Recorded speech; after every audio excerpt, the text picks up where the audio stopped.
तय नहीं हुआ है, अंदर खाने ये दावा जरूर किया जा रहा है, तय कर लिया गया है, तय हुआ नहीं है। मतलब ये सीटें थोपी जा रही हैं बीजेपी के द्वारा जेडीयू के प्रेशर में। बाकी जो आपके 3 सहयोगी हैं, यानी एलजेपी जीतन राम मांझी की पार्टी और आरएलएम उपेंद्र कुशवाहा की पार्टी। ट्रेन देखिए दानापुर पे खड़ी है और काफी घंटों से खड़ी है, पटना जंक्शन नहीं पहुंच पा रही है। अब दिक्कत यह है कि कहीं ड्रेल ना हो जाए।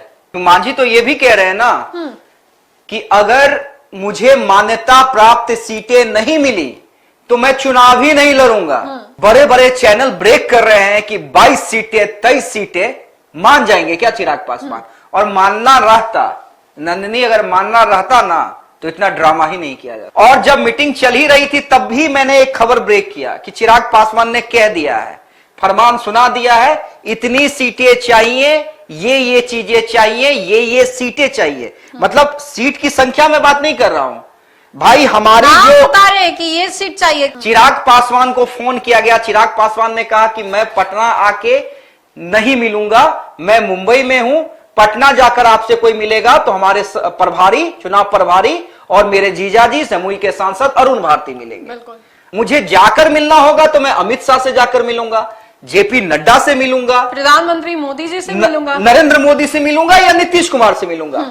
बाकी के लिए को डील मेरे जीजा अरुण भारती करेंगे। बिल्कुल। नेतागण कृपया ध्यान दें, सीट शेयरिंग का फॉर्मूला किसी भी क्षण आपके सामने आ सकता है। अक्सर ये आप सुना करते होंगे जब मेट्रो में, ट्रेन में ट्रैवल करते होंगे, लेकिन बिहार में इस वक्त उसी रफ्तार से ये जो गति है वो चल रही है जिस तरीके से ट्रेन चलती है। वैसे मैं आपको बताएं तो सीट शेयरिंग को लेकर के बिहार में घमासान मचा हुआ है। एनडीए हो, महागठबंधन हो या फिर कोई भी गठबंधन हो, सीट शेयरिंग को लेकर के नेता जो है काफी ज्यादा परेशान चल रहे हैं। हर दफ्तर के बाहर जो भीड़ है वो लगी हुई है।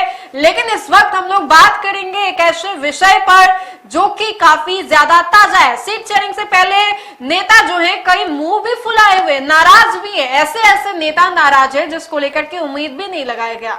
इसी मुद्दे पर आज हम लोग बातचीत करेंगे, काफी देर तक बातचीत चलेगी। बातचीत करने के लिए हमारे साथ देशवा न्यूज के चीफ एडिटर अमित सर है। सर से जानेंगे कि ये क्या चल रहा है। अभी तक फॉर्मूला तय हो गया है लेकिन औपचारिक तरीके से बताया नहीं गया है। हम बयान भी सुनवाएंगे, लेकिन आप क्या कहेंगे इस पर? नहीं, तय हो गया है क्या? मतलब सवाल तो सबसे बड़ा यही है कि तय हो गया है क्या। देखिए, कुछ तय नहीं हुआ है, अंदर खाने ये दावा जरूर किया जा रहा है, तय कर लिया गया है, तय हुआ नहीं है।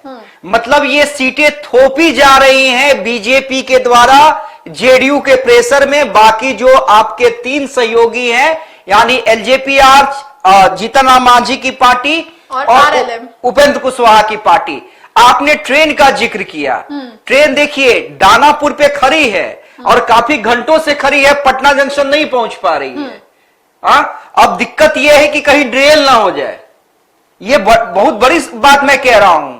देखिए, अगर चिराग पासवान पटना आने के बाद ये कहते हैं कि अभी इस पे कोई बयान नहीं दे, नहीं कह रहे कि आप लोग इंतजार कीजिए, मतलब कितनी देर और इंतजार करनी पड़ेगी? नहीं, मांझी जी कह रहे हैं कि 15 ग्राम दे दीजिए, मतलब 15 कम से कम हमको दे दीजिए। लेकिन चिराग पासवान, अरुण भारती सुबह सुबह कन्नी काट जा रहे हैं और चेहरे की वो रौनक जो है वो भी घटी घटी दिखाई दे रही है। नहीं, सबसे बड़ी बात है, मांझी तो ये भी कह रहे हैं ना कि अगर मुझे मान्यता प्राप्त सीटें नहीं मिली तो मैं चुनाव ही नहीं लड़ूंगा।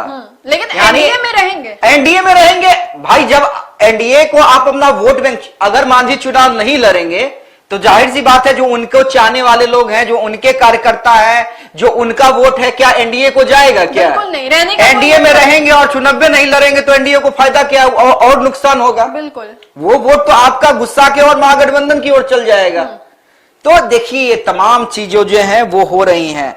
मामला तो चिराग पासवान ने भी फंसा के रख दिया। आपको क्या लगता है ये जो बड़े बड़े चैनल ब्रेक कर रहे हैं कि 22 सीटें 23 सीटें मान जाएंगे क्या चिराग पासवान? और मानना रहता नंदिनी, अगर मानना रहता ना तो इतना ड्रामा ही नहीं किया जाता। नहीं, चिराग को मनाने की कवायद में जुटे हुए मंगल पांडे आधी रात को जा रहे हैं, 11:30 बजे जा रहे हैं।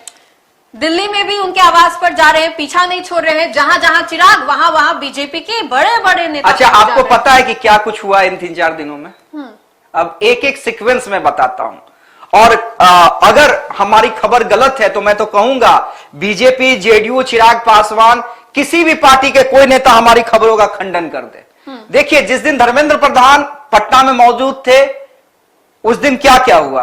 उस दिन धर्मेंद्र प्रधान ललन सिंह से जाते हैं मिलने के लिए, उस दिन धर्मेंद्र प्रधान जीतनराम मांझी से मिलने के लिए जाते हैं, धर्मेंद्र प्रधान उपेंद्र कुशवाहा से मिलने के लिए जाते हैं, और धर्मेंद्र प्रधान सम्राट चौधरी को लेकर संजय झा की मौजूदगी में नीतीश कुमार से मिलने के लिए जाते हैं। एक नेता जिनसे मुलाकात नहीं हुई, वो नेता कौन थे? चिराग पासवान। उस दिन चिराग पासवान या चिराग पासवान के पार्टी के किसी नेताओं से मुलाकात नहीं हुई। अब क्या हुआ उस दिन, उसकी मैं देखिए, मिलना था उस दिन, मुलाकात होनी थी। चिराग पासवान को फोन किया गया, चिराग पासवान ने कहा कि मैं पटना आके नहीं मिलूंगा, मैं मुंबई में हूं, पटना जाकर आपसे कोई मिलेगा तो हमारे प्रभारी, चुनाव प्रभारी और मेरे जीजाजी जमुई के सांसद अरुण भारती मिलेंगे। अरुण भारती तैयार भी हो गए कि ठीक है भाई, हम जाते हैं, मिलते हैं। चिराग यहां तक सब कुछ ठीक, यहां तक सब कुछ ठीक था। चिराग पासवान का कहना था कि अगर मैं बैठूंगा, अगर मुझे जाकर मिलना होगा, देखिए कोई नेता आपके पास आता है वो अलग चीज है, मुझे जाकर मिलना होगा तो मैं अमित शाह से जाकर मिलूंगा, जेपी नड्डा से मिलूंगा, प्रधानमंत्री मोदी जी से मिलूंगा, नरेंद्र मोदी से मिलूंगा या नीतीश कुमार से मिलूंगा। बाकी के लिए को डील मेरे जीजा अरुण भारती करेंगे। बिल्कुल। फिर अरुण भारती के पास मैसेज आया कि ठीक है, आप जीतनराम मांझी जी के आवास पे आ जाइए। यहां से मामला बिगड़ गया। मांझी जी के आवास पर चिराग पासवान के जीजाजी को बुला लिया। हाँ, यहां से सम्राट चौधरी पहुंच जाते हैं, सबको मनाने के लिए लग रहा था। अरुण भारती ने वहां पे इनकार कर दिया और वो चिराग पासवान के कहने पे इनकार कर दिया कि भाई आप मांझी जी के आवास पे क्यों जाइए। ठीक है, कोई नहीं आया दिल्ली से पटना, भागे भागे कल धर्मेंद्र प्रधान गए।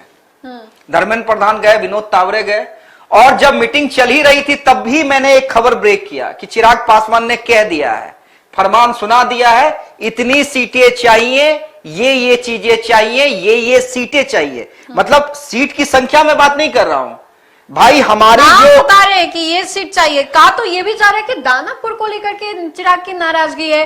तीन सीटों का बीटो जो है वो चिराग ने सौंप दिया। 3 सीटें, बहुत सारी सीटों, 3 सीटों को लेकर के पेच फंसा पड़ा है, उसमें एक दानापुर भी है। देखिए बहुत सारी सीटें हैं, दानापुर है, जमुई से चकाई या सिकंदरा चाहते हैं, उसके बाद गोविंदगंज, हालांकि गोविंदगंज बीजेपी देने को तैयार हो गई है, गोविंदगंज पे कोई पेच नहीं है। शाहपुर कमाल चाहते हैं, दानापुर का आपने जिक्र किया, वहां चिराग चाहते तो बहुत है, लेकिन उतना एनडीए दे तब ना। अब एग्जैक्टली दे तो नाराजगी ना रहे, आधी रात को बीजेपी के नेताओं को और नंदनी, जो मैंने आपको कहा था कि धर्मेंद्र प्रधान के साथ मीटिंग चल रही थी, उसी समय मैंने खबर ब्रेक किया था कि मीटिंग हो रही है लेकिन इसका फलाफल रिजल्ट कुछ निकलने वाला नहीं है। आप इस मीटिंग से मत समझ लीजिएगा कि सब कुछ ऑल इज वेल होने वाला है या अभी फाइनल हो जाएगा और नेता आके बयान दे देंगे नहीं नहीं हम लोग, मैं सीट के ऐलान की बात नहीं कर रहा था कि नहीं नहीं, बातचीत पॉजिटिव रही और बस कल या परसों हम लोग गठबंधन का ऐलान कर देंगे। किसी नेता का बयान आया?